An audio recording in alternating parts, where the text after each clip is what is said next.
Hi again. We're going to cover joint variant calling now. Last time in our hands-on exercise, we covered using haplotype caller for individual samples, for looking at the calls, examining the BAM files, examining some of the internals to what haplotype caller was doing when it realigned some of the soft clipped reads, and basically seeing how we can get more confidence in calling at the single sample level. We barely touched on joint calling when we used Genomics DB import last time, but I'm going to focus much more now on that process. So in the general best practices pipeline, we're now in the middle part there. Okay, we had our raw mapped reads, we've mapped them to reference, we produced our BAMs, we marked duplicates, we maybe did some recalibration, and now we can go in and produce some GVCFs and actually start calling together. So when we talk about joint calling, we're in the middle column. This is a slide you'll see a lot, by the way, while we're here. So as Eric mentioned before, the real thing is you want a joint call because it gives the variant calling tools much more information. Again, better contextual information means better confidence and better calls. And that's our goal ultimately. Not just to say, you know, I got a value there, but to have a value we're really confident in. And it really helps us know, and also helps us know, even if we make a particular call, whether or not that call is actually common or in context. Is that a rare call? Is it 1% of the population, 0.1%? Is it unique? Is it a de novo mutation in that one individual? You don't know that looking at it by itself, but you can know that by doing joint calling. And the general process that we see is that, you know, we produce GVCFs, we bring them together somehow, and then we can do our analysis. Now, the thing is, it's also possible in joint calling that we can actually make calls, even at the individual level, that we couldn't alone. Like, because you have evidence across multiple reads, like in sample one, okay, the reference A, you got 2 G's there. Was that an error? I mean, I don't know. All by itself, you might look at that and say, well, I don't know if that's strong enough. That doesn't seem enough to really call that as a variant. And maybe you got another sample and they've got a bunch of A's there. But you also have other samples which have a couple G's there. Well, if you got a couple of samples that seem to have weak reads on the G there, but otherwise the error is being sequence flagged, that actually gives you reasonably confidence that maybe those G's aren't just artifacts. If multiple people have weak reads on the G, together that tells you something about that G. You can call it. Maybe not with 100% confidence, but with enough confidence to say this is something we should not ignore. And also it's important to actually remove some various biases we have in there.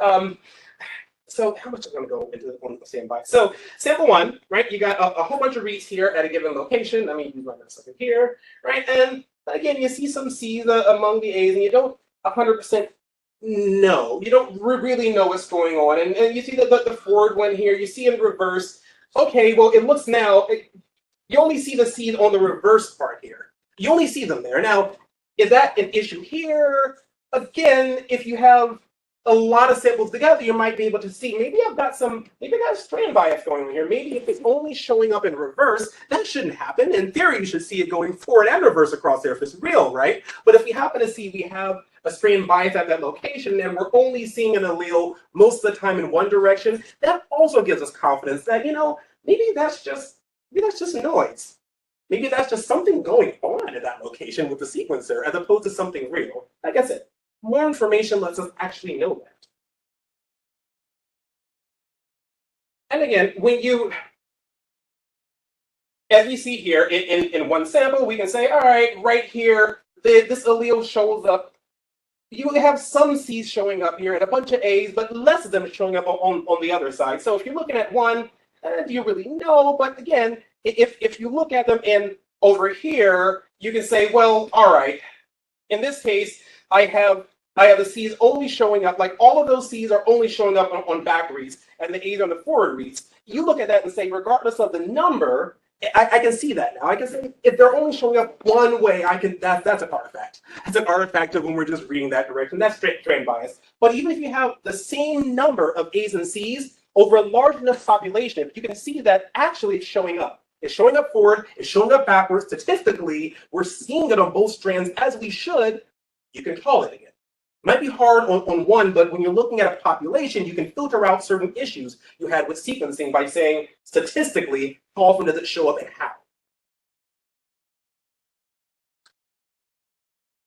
And there are a couple of different annotations that actually help there. So, for instance, when you look at just one sample or a couple, you know, that you can actually see that there's a distribution of, for instance, common variants and the rare ones. It peaks here, and that's actually okay for a good one. But when you have a lot more samples, something that looks like it's rare, it looks like it's peaking, those will start to actually even out some. Like you can actually have them start, if it looks like it's rare in one sample, looking at a large enough population, it might take on the distribution we'd expect to see.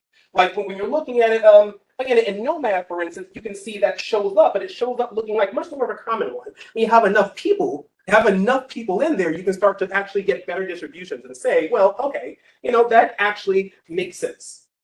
Over here, for the ones that appear a little further from zero, they're likely to be junk. You know, and when we look at the algorithm that help us filter good variants from bad, if it's actually good, if it's actually tight, if it's actually near zero, we have a lot more confidence in it. Well, again, looking over populations, we can say, here's what the variant actually looks like. And okay, that was not junk. Even if in an individual sample or just a few, it looks like it is. So the other important thing is that when we measure our ability to, we measure how good we're doing in joint calling, there are two things we look at. One is sensitivity and one is actual precision. Sensitivity means let's look at NA12878 because we always look at NA12878. She's kind of a rock star. So when we want to call variants, if we call variants against NA12878, we know in theory, because she's been sequenced so many times, we know what the value should be. As we build filtering models, we can run it and say, how well are we doing with joint calling? And for just a couple of samples, we find that we're pretty good about finding the known variants for her, but you know, we miss some. Our sensitivity is not it is good, but we miss some. And you can see as you start adding more and more samples in, you can see that the curve goes up, that we actually gain more sensitivity. We start, as you, again, have more and more variants to actually look at. It's a little different between SNPs and indels. Indels are always harder, to be completely honest. They sometimes happen in vascular regions, but fine. But you can see, especially that with SNPs, that as you add more and more samples, it doesn't have to be a crazy amount. Not a crazy amount of samples. You start to get a lot of really good confidence. We calculated before, Laura, a really good colleague and very funny, around 600 samples, you actually start to have really good saturation. Like that's enough to train a model. For the most part, what is or is not a variant, certainly for common ones. And this is one of the ways, by the way, we'll talk about these later, like sensitivity and precision in terms of how we can measure how our joint calling is doing and just how our calling is doing in general. But it doesn't take that many to actually start getting much better data.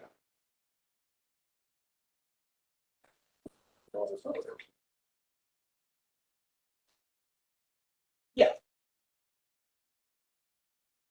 And again, just because you're joint calling, worth noting, you're joint calling and it'll give you a lot of information about like variants that are going to show up in the population. That doesn't mean you lose precision in finding variants that might show up in an individual. All right, you still find them. We can say that, again, it was measured. We find that we still maintain the ability to call singletons. That might be a de novo mutation on a particular person, or that might just be the only person in a sample that has that mutation. Okay, but we don't actually lose that by joint calling, which is to say that you gain a lot, you lose extremely little, beyond the fact that you have to do processing, of course. And it's important to note that also it can be noisy to have to go in and filter, to have to filter out a cohort and everything. It can be, but the beauty with a lot of joint calling is that even if you have a variant in there that you're maybe less sure about, a lot of joint calling pipeline do soft filtering. They'll flag it and say, oh, I'm not sure about this one, give it a confidence score. It'll still be in there though, because depending on what you're looking at, you might want to look at those. So when you look, for instance, in here, like if you analyze these two samples individually, right, you can say that, well, you couldn't really get the call at either one of those important locations based purely upon the information in sample A, or for that matter, purely upon the information in sample B. Neither of them could give you a good call, but it's worth noting that in a pure VCF, you don't know why. You didn't call a variant, but you didn't call a variant for two very different reasons. In one of these cases, you had a lot of data and a lot of coverage, and you said, okay, well, I think it's ref because you were pretty confident that it was ref. In the second case down here, you said, well, I can't call a variant there, or I can't call a variant there, but not because you had a lot of confidence that it was referenced, because you didn't really have any good coverage there. Now, in a VCF, those two things might show up the same. You're not calling a variant, but you're going to want to know why. Because in one of these cases, if it's clinically significant, one, you might tell somebody, okay, yeah, in fact, these particular genes here are particular to Alzheimer's. You want to be able to tell them either we're pretty confident that you do not have a mutation there, or you want to tell them, well, for whatever reason, our sequencer didn't cover that region. Maybe have it done again. There are very different clinical outcomes if you think about it. I don't know versus I'm confident you don't have a variant. You lose that just looking at the VCF, by the way. GVCFs maintain that information and we can use it in joint calling, but you lose it just looking at a VCF. So what does joint calling look like? Right? Well, logically speaking, what we tend to have here is that it's a two-step process. First, you look at each individual VCF, and like we did in our example, you use the haplotype caller on the individuals. It gives you calls. Specifically, you're also going to spit it out in GVCF nodes. So you don't just have calls, the variant calls, you also have an analysis of the ref blocks and confidence in them. The second thing you're going to want to do is go in, consolidate all those individual GVCFs into one group somehow, and then what you're going to want to do is run joint or genotype GVCFs on them all together and use a multi-sample model. So that's the general two-step process we have when joint calling. First, you run them through the haplotype caller individually. Second, you spit out GVCFs, and then you consolidate those GVCFs together and you joint call them. Now, as we mentioned before, the thing about GVCFs is they got that funny non-ref block there. I mentioned last time, I mentioned again. That's how GTK communicates the fact that, oh, yeah, I think it's ref, but here's how likely it is to be something else. That's information you really need when you're going to analyze an entire population. Remember that case we mentioned a few slides ago here of potential Alzheimer's? If you're looking across the population, I mean, when you're looking at maybe statistics of mutation there, it's one thing to say, oh yeah, that person's ref. They're fine. That's another count for ref. It's another to say, we don't know what that person is. We have no idea. So you can't count when you're trying to figure out how likely a variant is, you can't use it. You can't count it toward ref just so we can't call it variant. The truth is we don't know what it is. It could be anything. And that's information that the GVCF maintains. It still tells us, not just is there a variant, but do we really know what's going on? That is the benefit, by the way, of the GVCFs. Now, they're really valid VCFs. So VCFs have their normal blocks in the header. I looked at them a little earlier. You might have seen it there. I don't really recommend eyeballing VCFs a lot. I mean, it helps to look in there. It's just, I don't know. I always leave in a bad mood. I don't know. You got to look in it. And there are tools that also analyze it for you. But you see, a VCF has certain fields at the beginning. It'll tell you what the alt, the filter, the format, all information that the haplotype caller knew about that particular site. Well, the GVCF still gives you that. It gives you all that information. It just also throws in some new headers that will explain, for instance, the GVCF blocking. Remember, I mentioned that a lot of times for ref calls, if they're contiguous, it'll go ahead and spit them out of the block. It'll also do some grouping and say, well, if it's between 10 and 15, is that really so different for a ref call? You care about that for variants, right? You want to know everything you can about variants. But for ref calls, oftentimes you don't necessarily. It's sufficient to be close to say how confident you are. You want to know if you're not confident, if you're pretty confident, if you're really confident, but we often do blocking, for instance, on those and that also helps us compress the ref data a bit and say, we have no confidence in that block. We're pretty confident in those. We're very confident in those, but the level of precision you need in reporting that isn't quite the same. So you have the GVCF block header in there as well, and that's also one of the additions. It's still a valid VCF again. It just has the extra stuff in there that have to do with how we actually spit out the data in our GVCF. So the thing is, even though GVCF files have that extra information, got extra headers, it's got that funny kind of non-ref token in there, when you actually joint call, like we actually do your joint call at the end, you still get a normal VCF, okay? We don't continue to have the extra information in there. The final version, like here you'll see, we have the ref block here at 204, another one down there at 212. Well, you have a variant call at 211. That's all that's going to come through. In your final joint call VCF, it's just the variant calls again. That information is used internally in trying to determine what variants to call. But at the end, you don't carry on that extra information with the non-ref blocks and all the reference sites to the end. Like that's only an intermediate format you use there. And again, we do have records, by the way. I mean, technically, there's also an argument. If you really, really want to get the non-variant records in your final one, maybe you need it for a particular use case. We don't stop you from doing it. There's documentation. We have documentation on our website that will tell you the arguments to do, because in some use cases, you might have to. So before you do joint calling, you have to find a way of bringing all your individual VCFs together in GVCFs. In GATK 3, well, it worked. There's a hierarchical merge there, and it goes through about 200 samples at a time. It outputs the GVCF with all the different columns in there. It functioned. It just didn't scale well at all. I am personally blaming Eric for that. Now, when we went through our exercise earlier, you note that we use genomics DB import, okay? That is the way to do it in GATK 4. You pass in the arguments you want. It creates the genomics DB data store on the back end, and that's that. It just takes them all at once. It spits out its own internal representation. That scales a lot better. The thing to know about it is that it doesn't choose an arbitrary store on the back end. It specifically stores them in such a way where it can process them all efficiently in batches. Because when you actually do the joint calling, that can be computationally expensive. There are steps that can make it expensive when you bring them all together. I guess afterwards you can ask me if you really want to know the details about why. I spent entirely too much time. Now, the thing is, realistically though, as we mentioned, like in GATK 3, you can only get about 1,000 genomes in there. It's about the most you could do doing that. GATK 4, well, you can actually get up to about 200 or about 20,000. And that's actually whole genomes, by the way. Exomes obviously have a lot less data. You can get more of them in there. But with whole genomes, you can get up to almost 20,000. I'll point out something too, though. Let's say 20,000 is a practical limit.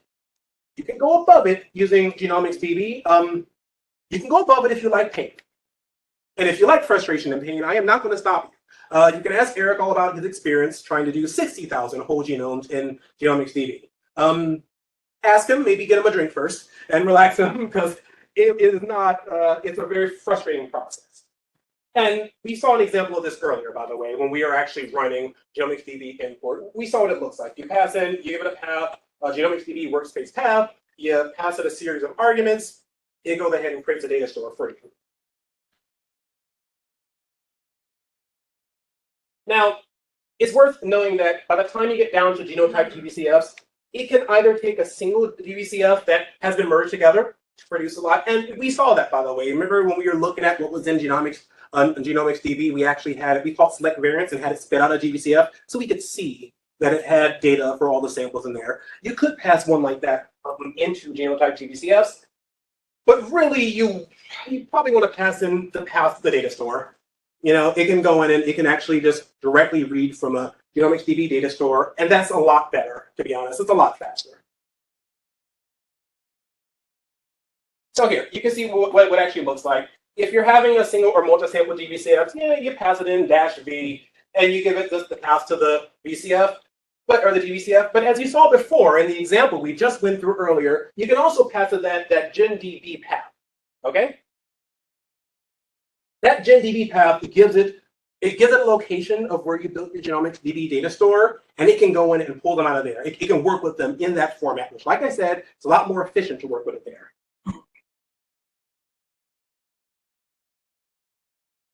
So, like I said, in the GTK3 way, well, you can do consolidate GBCFs. You combine them 200 at a time into one giant multi-sample GBCF, and you kind of spit them out and pass them into, I guess, genotype GBCFs, and it works. But the truth is, GTK4 with Genomics DB is just a lot better. Okay? Now, using that, we're able to produce the whole Nomad V2 and the CCDG joint call sets. It went up to 60,000. I'll put a big asterisk beside that because it took a lot of manual knowledge and intervention to do that. I believe Eric actually produced some of those big call sets there.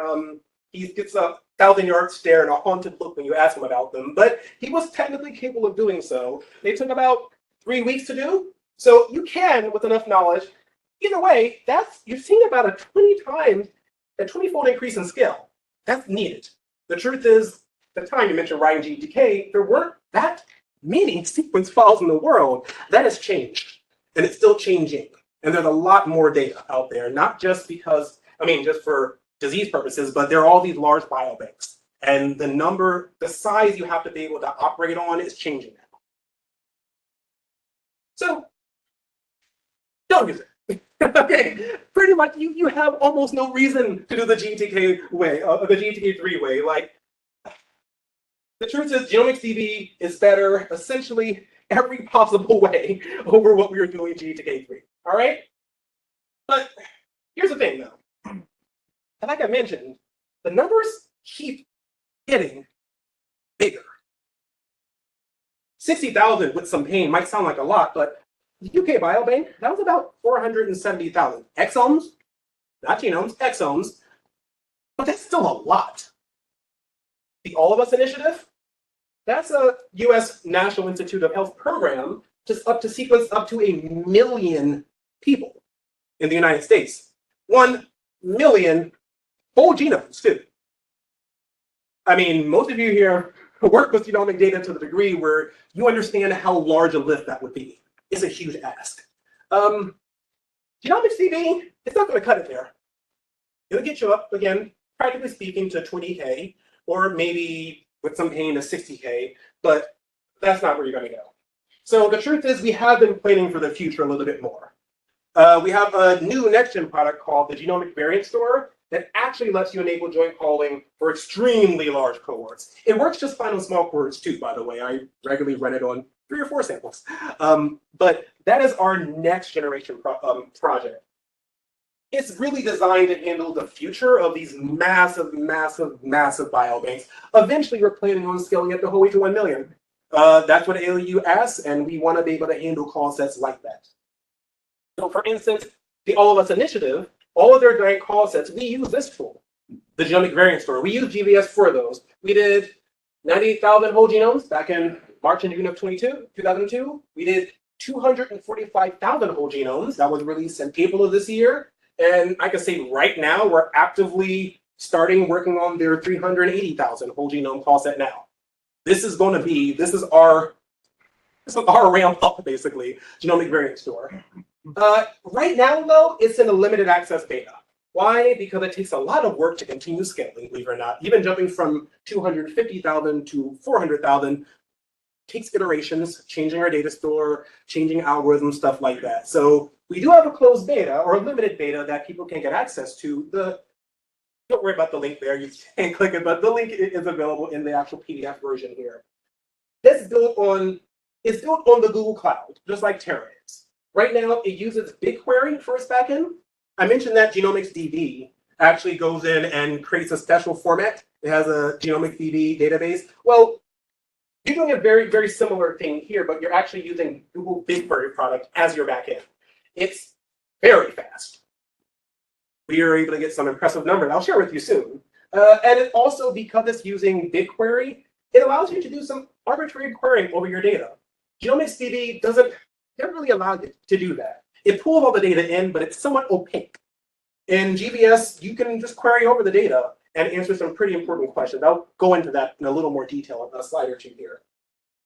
And when you do that and you run your joint call set, it will still spit you out whatever you want. It can spit out a big joint called VCF at the end in pieces because it would get too large. It'll spit you out a sharded VCF, or for that matter, it can also spit out HAIL VDS files. HAIL is one of our tools for analyzing large amounts of data as well. Again, the VCF format only gets you so large. For doing 250,000, we didn't produce a 250,000 sample VCF. That would be bad. So there's another format too, where you can go into HAIL. And at the VDS format, you can open it there. Also, we're doing PGen format as well. So despite using its own data store in the back end, it can spit out data in pretty standardized tools. So what it's doing is not that conceptually different from Genomics DB. Mostly it has to do with that consolidate GBCF step. Genomics DB, okay, it processes them, gets up to about 20,000. You can run Genomics DB import. GBS actually works in Terra workflows. We spoke about this a little bit earlier, that using the workflow description language and running the pipelines there. Yeah, to get up to that level of skill, running them individually, you can do some, but realistically controlling exactly what the machine size is, how much memory to allocate, different steps have different load, different types of load, different characteristics there. We run this inside of workflows. All right, so that's a Terra pipeline, although it can run with some help in other pipelines, as other pipeline runners as well. And an important thing is that GBS also lets you add in individual samples later. One thing you see with these massive call sets is not uncommon for them to say, okay, that's great. Oops, can you remove these 27 samples? You don't want to have to start the whole way over. You don't want to start over and say, I guess I'll re-import another 250,000 at that point. No, people would cry and probably get fired. So it's worth noting that GBS does a little more than just Genomics DB does as well. It actually replaces more of the pipeline. Again, I mentioned Genomics DB's data store is not searchable. The one for GBS is. It covers the ingestion, like what you might see there when you did Genomics DB import. It covers that part. It also does variant filtering. We'll have some slides, I believe tomorrow is there, where we cover the filtering models. It handles VQSR, our classic one, as well as VETS, the next one. Feel free to ask after about them if you want to know details of those. And it does a joint calling. And also, importantly, it does allow data store to be searched. Because it's fundamentally using BigQuery for its data store, you can search it using SQL. If you know how to write SQL, you can just write SQL queries. Like, find me all participants with a variant at that position. Oh, you can do that. For instance, some of the people doing analysis on the AOU call said, he's like, yeah, I ran it, came back in a second. I got my answer. Like, BigQuery can be very fast for these kind of large-scale computations. Also worth noting, I think Eric mentioned earlier that there's other information you can use when you have these large call sets. You can annotate variants about parts that are clinically significant. Using various databases that collect that. There are auxiliary pipelines along with GBS that let you do that. That will take the variants in a call set and tell you, like, here are the ones that we pulled from various annotation products, and here are the ones that were clinically significant from it. And that's information that can also be searched for. So really, GBS does everything Genomics database did, but faster and better, to go on for the next generation of big call sets. And to get the numbers down, so running through GBS, when we have 1,000 genomes, it took about 8 hours, less than $100. What we're seeing is like about 6 cents a sample. Now you can see as we keep scaling up, that price only goes up a little bit. By the time we got to almost 100,000, that was a 2-week call set, went up to about 8 cents a sample. That was mostly because, by the way, VCFs don't scale linearly. We expected we'd hit an inflection point with VCFs where they start going up and up and up. Again, I blame Eric. That's okay. Between that one and the 245,000 call set, note the time. Still took about 2 weeks. And we actually got the cost per sample down. And we expect that to stay flat or even keep lowering. I mentioned we're spitting out something called a Hell VDS file. It's useful for opening in Hell, but not writing a VCF allowed us to get under that cost curve again too. So it's pretty cheap, it's pretty fast, even for pretty small call sets. Now, like I said, it's in a closed beta, but we've seen a lot of success with beta users. Like one of our beta users doing some research on ALF, actually, was kind of funny. He came back and basically told us, he's like, yeah, I told my colleague when it was done, and his mouth dropped. He's like, really? Really? You could finish that in how many hours? And it cost what? So we do find that a lot of times the numbers, even for like small call sets, are, we have to convince people they're really true. Now, I point out again, GBS might be in a closed beta right now, but we're actually targeting release of it to be next year. We're trying to target maybe fall of next year. There are a couple of things we want to add in, specifically some stuff around exomes, possibly different references, stuff like that. But we're aiming for about next year. For now, it's a limited beta. You can sign up for it. But yeah. Now, once you've done that, once you've actually done your big junk call set, the next steps are, well, filtering your variants is one thing to have them all together, is one thing to say you have the data to tell what might be junk and what might not be, but you have to actually do it. And now if you're running GVS eventually, it actually does that as part of its pipeline. But since it's closed beta, we'll go over how you do it with the existing GTK tools, okay? And after that, we didn't have a chance to demonstrate it much earlier, but there's also variant refinement. Again, the same thing, you can sometimes pull in outside information to get a better call on there. In the particular example we didn't get to, which you can go through on the notebook, you'll see we can pull in relationship information so that if you can tell the tools, hey, these two are the parent of this one, it can go in and figure out what calls might be in regions that are there. You can pull in population statistics, and it can use that information to further refine variants. There are a bunch of cool things there. I do recommend you finish going through the bottom part of the notebook we ran out of time for, but that's really where you want to go next after you've done joint calling. So actually, done with the joint calling slide. I believe I've run right up to the end of our time today. However, have any questions?